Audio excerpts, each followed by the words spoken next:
Un événement à Paris aujourd'hui, la Google House. Alors qu'est-ce que c'est? C'est la maison next-gen selon Google. Alors rien de révolutionnaire, ça agrège juste tous les services de Google à la maison au quotidien. On va voir ça tout de suite. Une organisation à l'américaine pour cette maison éphémère. Pour être honnête, la maison Google ne ressemble probablement pas à la vôtre. Elle est hyper spacieuse, plutôt connectée et très design. Vous noterez aussi qu'on s'y baigne dans du KitKat, le nom de code de la nouvelle mouture d'Android. Mais au cœur de cette maison connectée, il y a la reconnaissance vocale avec Google Voice. Et on débute les démos en cuisine et en douceur avec Hervé Cuisine, le célèbre youtubeur culinaire français. Pour commencer la recette, son assistante la demande à Google. Montre-moi une vidéo de recette de boulettes de poulet à la marocaine.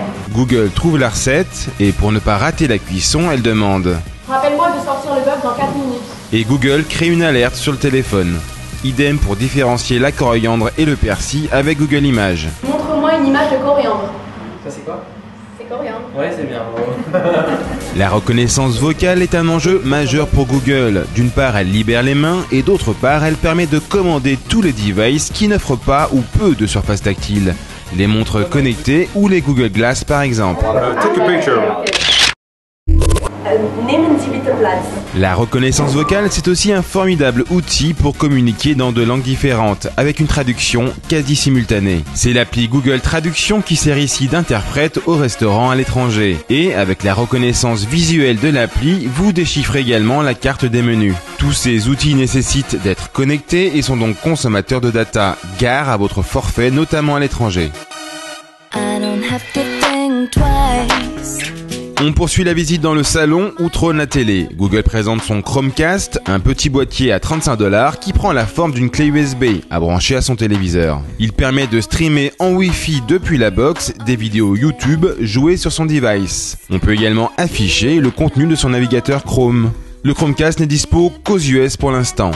Et Google en profite pour nous rappeler que YouTube propose pléthore de chaînes thématiques, à l'image de l'offre sportive, auquel on s'abonne pour créer son propre flux de vidéos personnalisées. Google nous a ensuite invités à voyager pour redécouvrir les services Google Now, une sorte d'assistant personnel intelligent. Trouver un itinéraire pour l'aéroport, l'horaire de son train, la météo ou un hôtel. Avec Google Maps, on trouve les activités autour de nous ou les restaurants les mieux notés. Un peu à l'image d'un Foursquare. Pratique également Google Photos, lié à l'application Google+.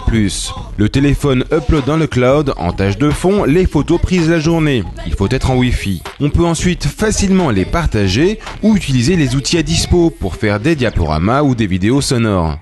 C'est surtout un bon plan pour sauvegarder gratuitement et tranquillement les photos prises sur son téléphone. Retour à la maison dans la salle de bain. Outre la baignoire de KitKat, Google nous montre comment être fashion en comparant deux termes avec Google Trend. Moustache ou barbe? Vous pouvez suivre la courbe des tendances sur l'année. Il s'agit en fait du nombre de fois que le terme a été recherché dans Google. Montre-moi des vidéos de Smokey Eyes. On peut également trouver un tuto de maquillage, ça y en a plein, ou alors engager un hangout à plusieurs. Un chat vidéo pour soumettre à ses copines de la Fashion Police les fringues pour votre prochaine soirée. On finit dans la chambre de l'ado, un ado qui adore Android, un ado qui aime aussi se cultiver. L'Institut culturel de Google offre pour ça des expos virtuelles de toute beauté. On navigue à travers la galerie des glaces du château de Versailles, mais on peut également étudier une œuvre jusqu'à en voir les coups de pinceau. Pour travailler et préparer un exposé, c'est l'outil Google Drive qui est utilisé. On travaille en ligne et à plusieurs sur le même document. On peut chatter, on annote le document et on le partage à un ami pour relecture.